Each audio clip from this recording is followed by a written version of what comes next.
I'd like to welcome you all to our Thursday 1:30 p.m. session once again with DC Public Library, where Jordan will be doing a session on reading and reflecting in honor of National Poetry Month. Without further ado, Jordan, introduce yourself and your topic. Thank you so much for Alex, hosting. you going in and out.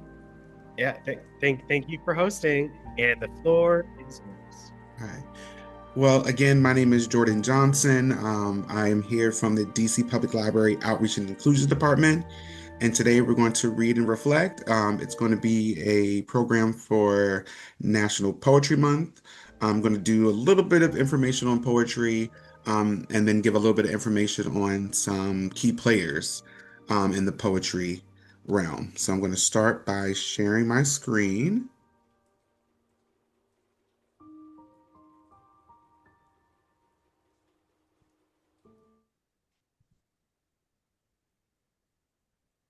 Okay. Move this out the way. Okay. All right. So today we're going to explore poetry and the people behind it.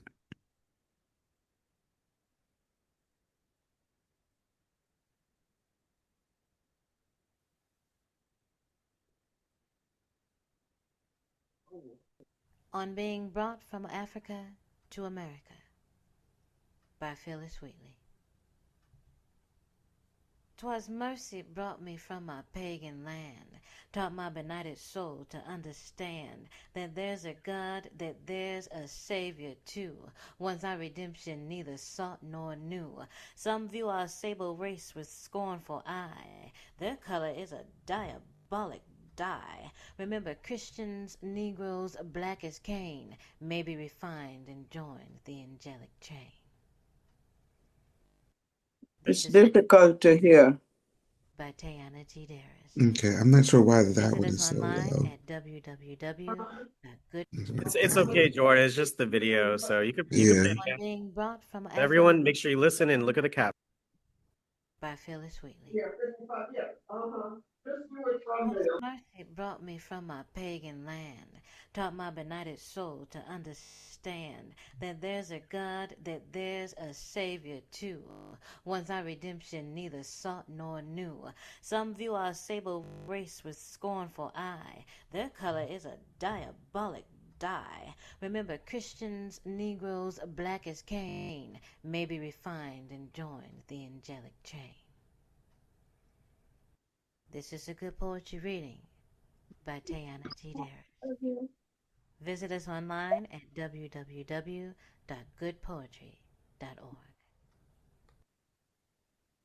Okay, so I know that one might have been a little bit hard to hear, but do you have any thoughts on being brought from Africa to America? Oh, I mean, 7 to 8 years old. She, endured that experience as many others, and I'm amazed, and thank goodness she did what she did. Do you think that she is the one that was the influence to Washington treating his slaves better? Possibly. Anyone else would like to share on the video? Again, what'd you learn? Something new? How did it make you feel? Again, I see some familiar faces. Everyone, please share their thoughts on Phillis Wheatley.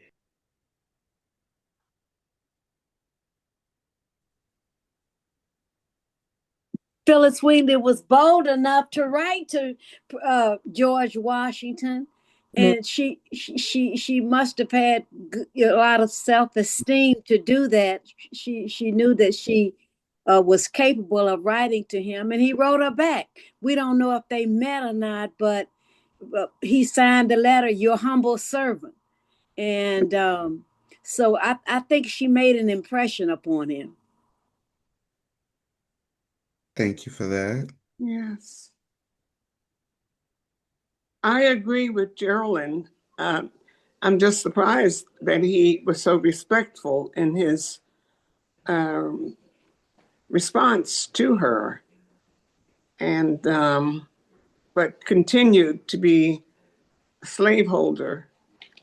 He was more respectful than I would have expected or would have imagined him to have been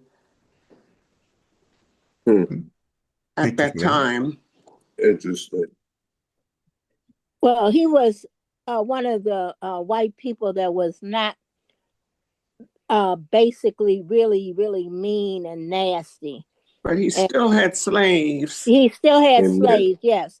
But he treated his slaves were treated a lot better than some of his counterparts, especially that he lived in Virginia.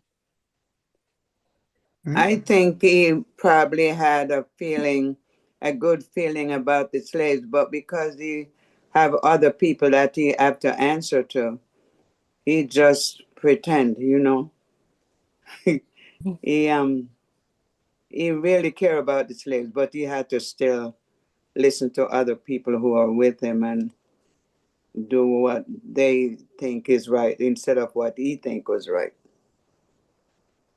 But I was just amazed for an 8-year-old to be taken away from her home and then go live with strangers and to be able to learn as much as she learned and then became a poor, to be able to write poems or poetry. That right there was, it takes a lot for an 8-year-old to be separated from their parents and then be able to adjust and to grow the way she grew. So that's what I admire about that. Thank you for that. And she wrote some nice stuff, really nice stuff. Point on to what was just said with her being so young. I think it points back to her family life before they took her. They had to have been proud, bold people themselves for her to have such an attitude at a young age. Good home raising, as we call it. Yeah. And that reminds me of Amanda Gorman, the young woman who read her poetry at the inauguration. Amanda Gorman. Yeah. And there've been a number of Black outstanding poets who were not given, a forum and of course that goes across the board with not only poetry, but in so many other areas, especially intellectual areas. They're not recognized. We're not recognized for our contributions. Maya Angelou. Don't say her name. Poetry. Yeah. There's been a number. Hero. But Phyllis Toni Wheatley was Morrison. the original. Yeah, a lot of Black people have written books, yes. And poetry. Okay. Well, thank you guys for your discussion and your sharing. This is this little synopsis of kind of the poem, but we're going to move on to our first form, which is free verse. Free verse is a form of poetry that does not use a consistent meter or rhythmic pattern or a fixed rhyme scheme. It is often described as an open form poetry because it mimics the natural rhythms of everyday speech rather than following the strict musical rules of traditional verse. That's interesting. Okay.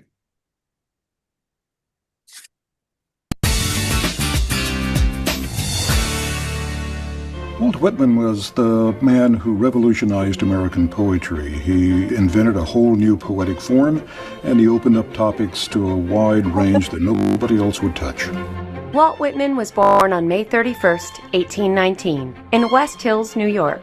His parents were of modest means, and he had 7 siblings. At the age of 11, Walt Whitman was pulled from school so that he could help the family support itself in the printing industry. As a result, Whitman was largely self-taught. He became a voracious reader. He read widely, especially in novels. When he was 17, Whitman turned to teaching, and his first job was in a one-room schoolhouse. He taught for 5 years, and then in 1841, he set his sights on journalism. Walt Whitman was a volatile editor and writer. He had strong ideas about women's property rights, about immigration, and about the major issue of the day, slavery. From 1848 to 1855, Whitman began what was to become his greatest work, Leaves of Grass. His free verse, his stitching together of encyclopedic lists, completely broke with poetic and literary convention, and vastly influenced poets ever after across the world. It began as a book of very few poems and grew to one over the years to contain almost 300 poems. Over his lifetime, he had 7 editions of the book. During the Civil War, Whitman moved to Washington, D.C. to attend his wounded brother George.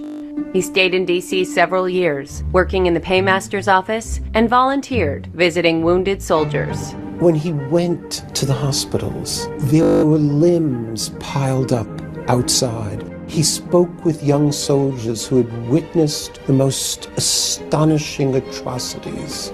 From his experience with the wounded during the war, he produced a small book of poems called Drum Taps. This is one of the only 2 accounts of the Civil War written by people who actually experienced it.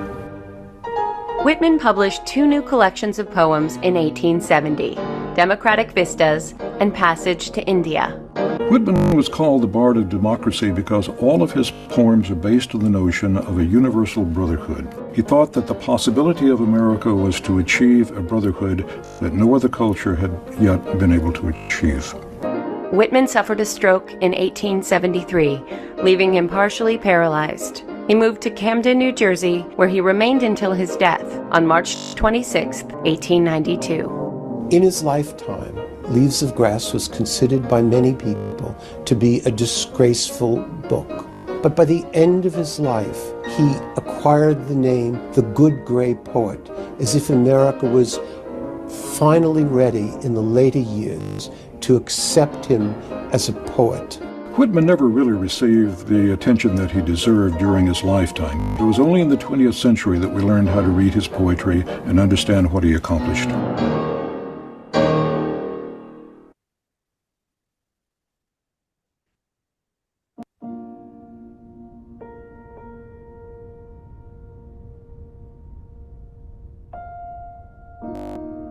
Afoot and light-hearted, I take to the open road, healthy, free, the world before me, the long brown path before me leading wherever I choose. Henceforth I ask not good fortune. I myself am good fortune. Henceforth I whimper no more, postpone no more, need nothing, done with indoor complaints, libraries, querulous criticisms. Strong and content, I travel the open road. The earth, that is sufficient. I do not want the constellations any nearer. I know they are very well where they are. I know they suffice for those who belong to them. Still here I carry my old delicious burdens. I carry them, men and women. I carry them with me wherever I go. I swear it is impossible for me to get rid of them. I am filled with them, and I will fill them in return.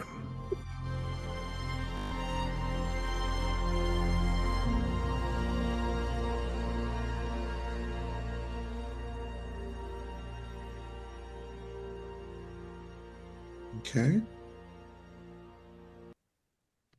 Any thoughts on Walter Whitman? Free verse, the Song of the Open Road. That sounds kind of heavy. Mm-hmm. Delicious burden. Yeah, that's what I thought, Louise. Delicious burdens I carry with me wherever I go. Yeah. To me, it didn't sound like a poem. It sounded like he was journaling. Just Yeah. his thought. An open That's open range verse. poem. Mm-hmm. Yeah. Sounded like a conversation, right? Yeah. Yeah, like he's just talking about his life. Nice. and his journey. So that's the difference between poetry and poem. And free verse. Free verse. Free verse. Yeah. No, so that was, see, rhyme and remember at all the of beginning I that. explained what a free verse was? That was a type of poem. Okay. So it doesn't stick to the same rhythmic or rhyme scheme as other typical poems. And a lot of it won't rhyme either. Right. The fact that he stayed in DC for so long. That was interesting. Mm-hmm. Well, I have a poem that Maya Angelou wrote that's free verse. Okay. Oh, yeah? Mm-hmm. Yeah. You'd like to Well, read it, I mean, I Beyond? like her poem. Like to read it? Certainly. Hit it, Cardozo. Come on, Of course. Well, do that. I'm gonna grab some water, so please read. Okay, I'm going to get Okay. some water, too. Okay. She says, I've learned that people will forget what you said. People will forget what you did. Well, But people will never forget how you made them feel. Now, I love that poem by her. I like Phenomenal Woman, too. She do some good stuff. Yeah, she did some good stuff, yeah. And she was a good person, a very nice person. Oh, you knew her too? Yeah. Oh, okay, all right. Well, I met her once before a long time ago at the convention center. That's my first time seeing her, and I'm telling you, I fell in love with her. I was there that day, Dolores, and I did too. I loved her before that, but after that's my first time I ever saw her, and I'm telling Yes. you. well, Right. She and Toni Morrison both spoke at Howard University, and they were friends with my uncle. well, I'm so glad to hear Gracie's voice and Dolores Washington's voice, because I'm impressed with the free verse that they can write, and I hope that each one of you can give us just a few lines of the free verse that you have written, because I think not only cathartic, but I'm very impressed with your talents. Well, I don't know of a free Thank you, verse. but I didn't look them up, Ron. I put them somewhere. Oh, Well, no, you're not going to buy out on me now, Gracie. Well, it's amazing that you mentioned that, Ron, because as you all know, as I shared with you once before, I have a sister who's 85 years old who has dementia. And in her dementia, she's at the point where she doesn't want to eat and she doesn't want to do anything. And she's always been a jolly person. And her favorite song is This Little Light of Mine. On March the 16th, which is a couple of weeks ago, I decided to call and I wrote a poem. So if you don't mind, I would like to share that poem with you right now. Please do. Please. Okay. The name is, and I gave you that background for when you listen to the poem that I wrote, you know that I'm speaking to her. And like I said, she used to be a jolly person, like to do a lot of things. Right now, she doesn't do anything. She won't eat, and it's hard, to get her to eat. So, and the favorite song is This Little Light of Mine. So the name of the poem is, and her name is Sylvia. So the name of the poem is Rise, Sylvia, Rise. I know it seemed hard because you are tired, but God said, Rise, Sylvia, rise. I am your light. I am your guide. I am the one that holds you up high. So rise, Sylvia, rise. Listen to me as I speak. I know you feel weak and don't want to eat. However, I am your God who will give you peace. Trust in me and you will see how beautiful your life will continue to be. So rise, Sylvia, rise. You have your family, you have your friends, you have your church members all in one. So let us all see the old Sylvia having fun. Rise, Sylvia, rise. The light inside you is still shining bright, just as it go. Wait a minute, let me read that out. The light inside you is still shining bright. Just let it go, for it can glow. Rise, Sylvia, rise. Last but least, let us all see that the Sylvia we love, the Sylvia we know, will begin to let God show her how to grow. Rise, Sylvia, rise. Also, you said, this little light of mine, I'm going to let it shine. Let it shine, let it shine, let it shine. So rise, Sylvia, rise. With love always, your sister D and all your family members. Rise, Sylvia, rise.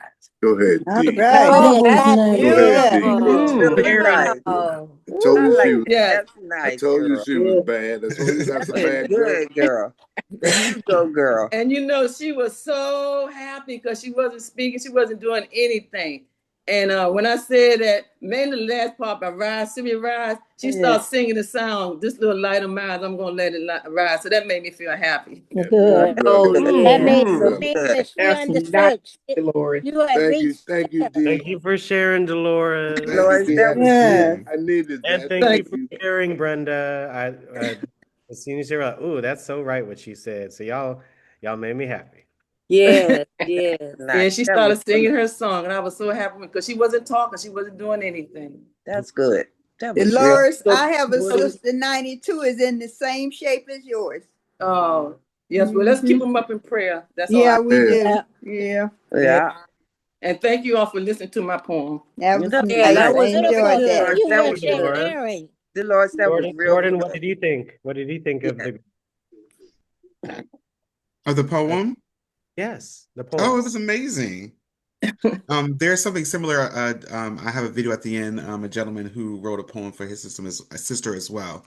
So I'm glad that there's a lot of love in the place today, and that we actually have some people that have actually written their own poems. That's very exciting. Yeah. Anyone else sharing? Could I move on? Well, I like poetry from a whole bunch of, well, from Robert Frost to Rudyard Kipling.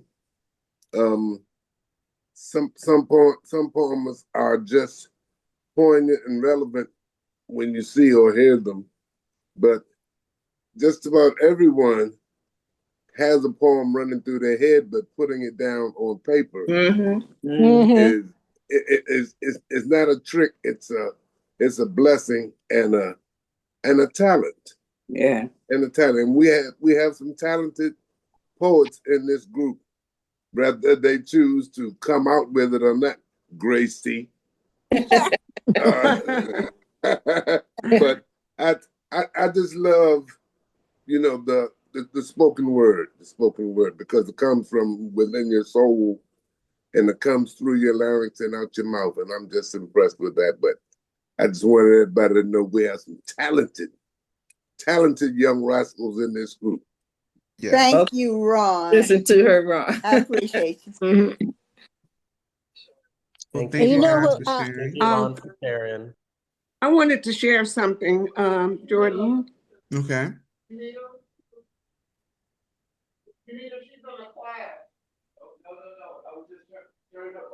Hello? We can't Okay, hear it's you. not Oh, me. I'm sorry. I was interrupted. I've got somebody here at my house. I thought about Gwendolyn Brooks, who was the first African-American poet to win the Pulitzer Prize. Amen. Uh-huh. And a most famous quote from her is, "Don't let anyone call you a minority if you are Black or Hispanic or belong to some other ethnic group. You're no less than anybody else." And she was the first African-American to win the Pulitzer Prize. She died in the year 2000. That was Gwendolyn Brooks. Gwendolyn Brooks. Oh, Gwen- that's interesting. Yeah, All right, Gwendolyn then. Brooks. Yeah. And I like to dabble in poetry myself. Yes. And I wrote a poem for when Hattie Holmes was celebrating its Black History program. And it's very short. I'll read it to you. I have Come on, a lot of my own poetry. And the poem is called "Lest We Forget." I say, no way. And then the poem starts, how could we not remember to give Black history a stage and to not speak of our history with unearned rage? So as we gather today here at Hattie Holmes, our spirits are high. We dare not bemoan. For our national anthem says, lift every voice and sing. So we remember Black history with a celebratory ring. Let us remember right here on Hattie Holmes' stage yes, you, yes, me, for we are fruits of a great legacy. And that's by Yvonne Irvin. Yours truly. That's Oh, I wonderful. told you. that's Now, beautiful. Go beautiful. ahead. Thank you. I love it. That's some So that's where bad I know news. you from, Yvonne Hattie Holmes. Yeah, I used to go there every day, but now I do a lot of their classes on Zoom. Yeah, me too. I submitted this. I don't know if they ever read it, but I sent that to Teresa Moore, who's the director for the Yeah. Black History program. I Oh, told thank you, you, Jordan. Yvonne. I It told you, sounded so Jordan. There's amazing. some bad pieces in That's this. beautiful, Some Yvonne. bad Thank I remember you. Yes, that yes, my whole yes. life. Jordan, did you know that excuse me, I forget his name is Kareem now. Um, Abdul Jabbar. Yeah, he was Lou Alcindor since I was little, and he was little. That's all I knew that the Alcindor family is. So it has taken me a while still to realize that he has a name change. But he writes poetry too, and he's very good. Okay. That was Do good you stuff, have any of Yvonne. his I love poems that you that. would like to read? Jordan. Yes. I just had one more, and I'm just gonna share them. I just lost my best girlfriend that week before last, and I went to her funeral this Saturday. And I wrote a poem for her, and I just want to share that with you all. And the name of the poem is God Call My Name. I am the woman who is sitting by the sea, feeling the breeze passing by me. It has a sound that no one can hear because it's only meant for me and my ears. He called my name, as you all can see, because now I am with him and he is with me. I am home. I am free. I am happy as I can be because this is what God had planned for me. I am high up in the sky. I see you all below. I see your glow. I see your smile. Wow, wow, wow. I have earned my wings, and now I can sing with great inspiration. Glory, hallelujah. Glory, glory. Hallelujah. Hallelujah. And then I wrote a little message. Geraldine, I will miss you and your kind spirit. You will always be in my heart with love and great memory. You are so deep, Dolores. I love you. Oh, that's good, Dolores. That's good. That's good. Excuse me, I mean Dolores Washington. It's full name day today. No. I bet they heard you all the way up there. So thank you. Yeah, Dolores, that was good. That was told you, Jordan. Really nice. It was kind of hard standing up there because I don't do public speaking, but I did it. Dolores, that was nice. You just spoke for us, so Yeah, you were an that amazing was public nice. speaker. Yeah. That was really That nice. was heartbreaking. Yes, It sir. was. It really was, girl. And I know her family appreciated that. Yeah. I was scared though, but I did it. Thank you all again for sharing. I just wanted to share that because that was very special to me. Yeah. That one right there. Yeah. And that's very nice. That's what made it good. That's what made it good. It was so special to you. That was really nice. Well, thank you But guys for Dolores, you that. just did public speaking. You Yeah. Brenda, believe it or did not, because I don't see y'all, I'm not standing in front of you all, so it don't bother me. Oh, okay. You talking about a live You audience. basically are just you know. I can talk with y'all because y'all friends. I can laugh and joke. But That's what I'm saying.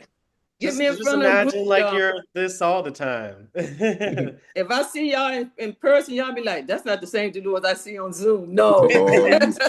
No, it's the same, Miss Dolores. You would don't, mesmerize you know. a 10,000 seat audience. What you say? Don't play with me. You Thank are you deep. again for sharing. Jordan, I'm so surprised. I hope you're surprised and happy as I am. Oh, I am.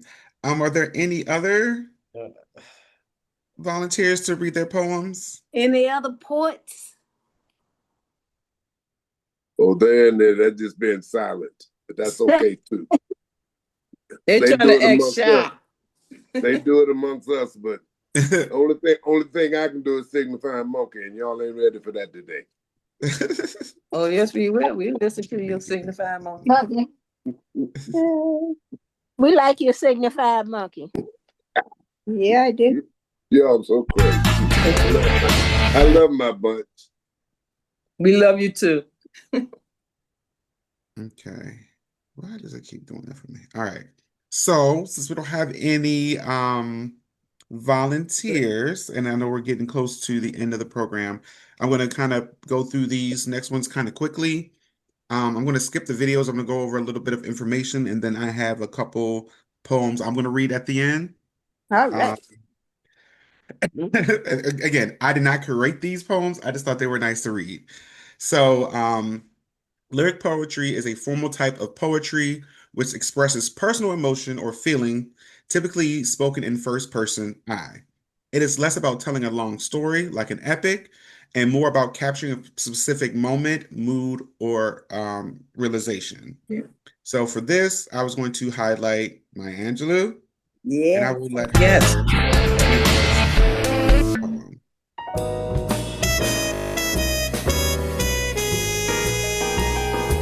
She is impossible to define and often. Sorry, I meant to say I wanted to read her poem. Still I rise. Yes. So the issues which face us all are not just how to survive. D'Angelo. Obviously, we are doing that somehow. They're reading our poems. But really how to thrive. So love to hear her talk. Thrive with some passion, some compassion, some humor, and some style. This poem is called And Still I Rise.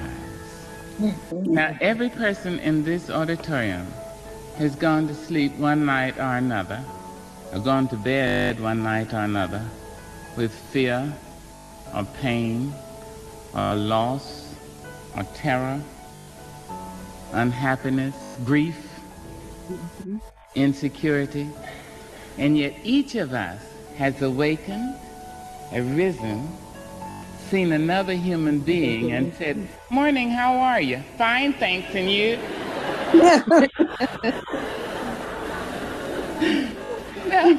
Now, wherever that abides, whether it's behind the kneecap or in the bend of the elbow or between the teeth, wherever that is, lives, there we will find our nobleness. Not nobility, I think that's a pompous word, but the nobleness of the human spirit, that we rise. You may write me down in history with your bitter, twisted lies. You may trod me in the very dirt, but still like dust, I'll rise. Does my sassiness upset you? Why are you beset with gloom? Just because I walk as if I have oil wells pumping in my living room. Just like moons and like suns with the certainty of tides, just like hope springing high, still I rise. Did you want to see me broken, bowed head and lowered eyes, shoulders falling down like teardrops, weakened by my soulful cries? Does my sassiness upset you? Don't take it so hard just because I laugh, as if I have gold mines digging in my own backyard. You can shoot me with your words, you can cut me with your lies, you can kill me with your hatefulness, but just like life, I rise. Does my sexiness offend you? Oh. Does it come as a surprise that I dance? As if I have diamonds at the meeting of my thighs. Come on. Out of the huts of history's shame, I rise. Up from a past rooted in pain, I rise. A black ocean leaping and wide, welling and swelling and bearing in the tide. Leaving behind nights of terror and fear, I rise. Into a daybreak miraculously clear, I rise. Bringing the gifts that my ancestors gave. I am the hope and the dream of the slave. And so, wow. There I go.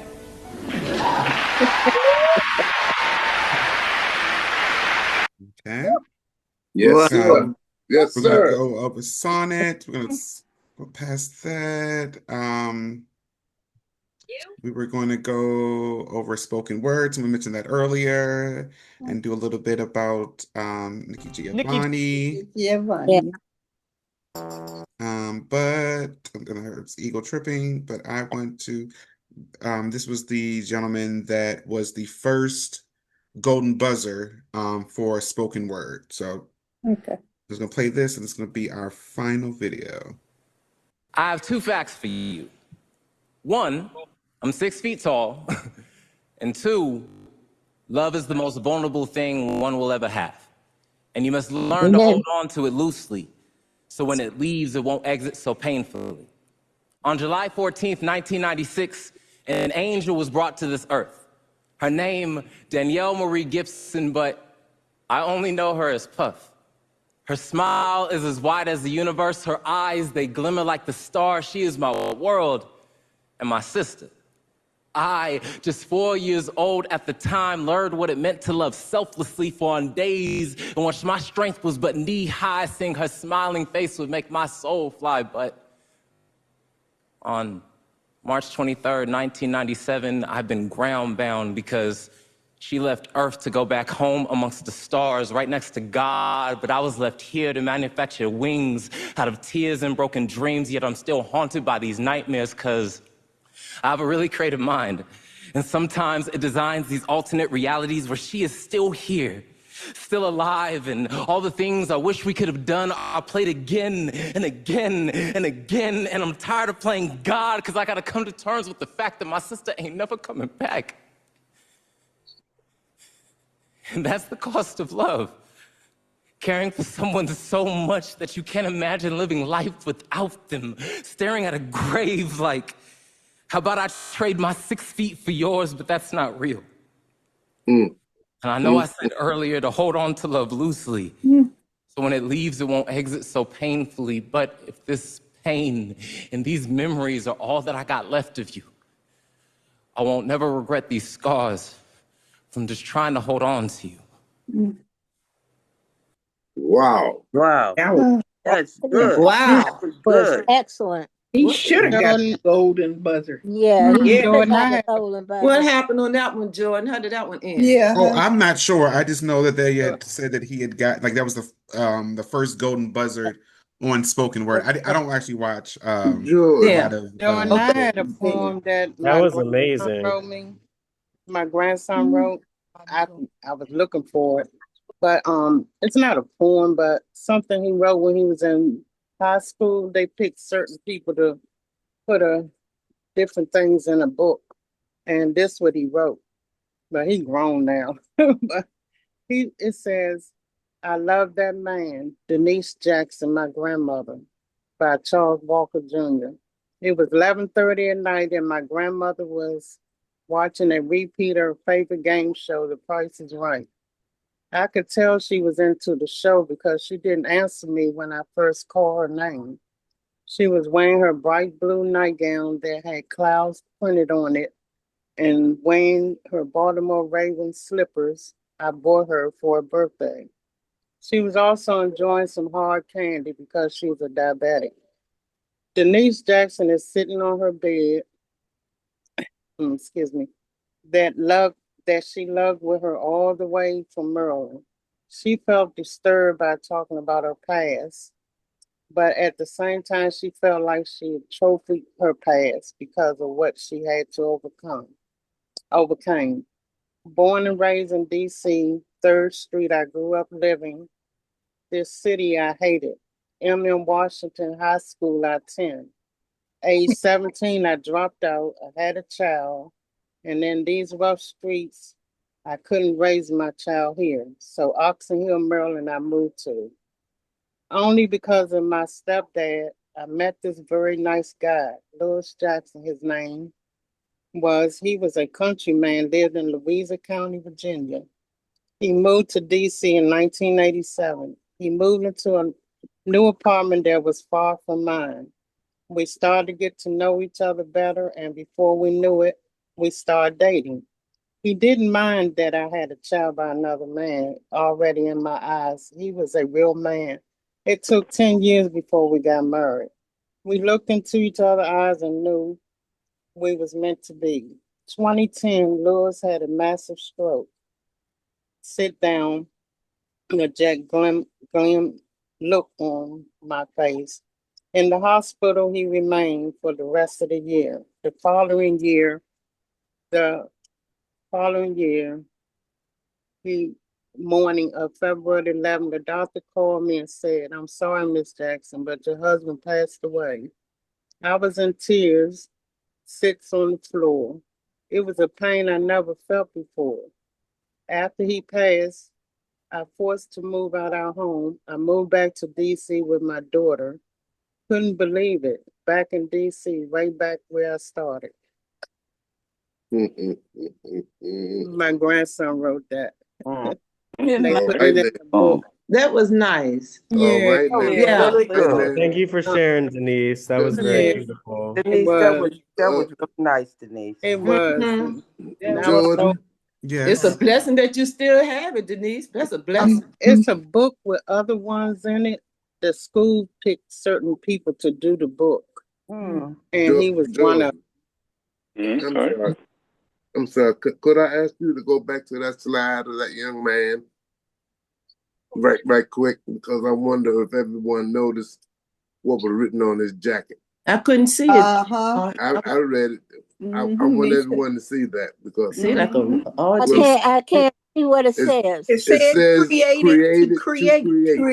It said what? Yep, it said created to create. That's what it said. That's what the jacket said. That got some good I don't have my glasses, so I couldn't see that. You can't create. Okay. Thank We'll you. hear more from him, I'm sure. That was real good. We will be here. So I'm going to end this by This reading is one of you my guys a couple of favorites, haikus. Jordan. I love haikus. One of my favorites. Well, hope you guys enjoyed these. Okay. Yeah. Okay. Yes. Good morning haiku from a cat. Oh, In the morning light, you Morning sleep light. despite my meow. I stand on your face. Oh, That sounds like Yoga kitty cat. haiku. I'd go to yoga, but they don't serve donuts there. Namaste right here. Haiku for babies. You're so cute, but why? Should I write a haiku for you? You can't even read. And the final one, What's that? haiku for bacon. That's too much bacon. Please just bring me some kale chips, said no one ever. I listen to you, Jordan. I love Humor that. in his I like kale chip. Mhm. Kale chip good. I love that bacon. Well, that's it. I really thank you guys for sharing all of your wonderful poems, the ones that you guys love, the ones that you guys have written, and the ones that are mean so much to you for different reasons. I appreciate it. I thank you guys for participating in to the ones that I had, and I hope you enjoyed the haikus. I like those. Thank you, Jordan. I love the explanations. I love the biographies. Great, Jordan. Jordan. I mean, oh my goodness. And then all of your poems, I'm so surprised and I love it. And y'all really put a lot of meaning. And I'm sure many of us were emotional listening to some of those because you may have played and all that wonderful good stuff. So I am a loss for words at your king-agers and queen-agers. So you all again, Jordan, I was like, please bring a poem to share or a haiku or something. And you all showed up and showed out. So let's all give ourselves a pat on the back. Let's all say hello and thank you to Jordan for bringing us this topic today. Thank you, Jordan. I give you guys a big round of applause. Jordan. Yes, and seniors, y'all did amazing. Yes, you guys did awesome. Thank you. Let's all say thank you to Jordan and Thank you, Jordan. Thank you guys. Thank you, Jordan. I will see you guys next Wednesday. All right. I'm going to try to do just that. See you soon. Bye. Thank you, Jordan. Thank you.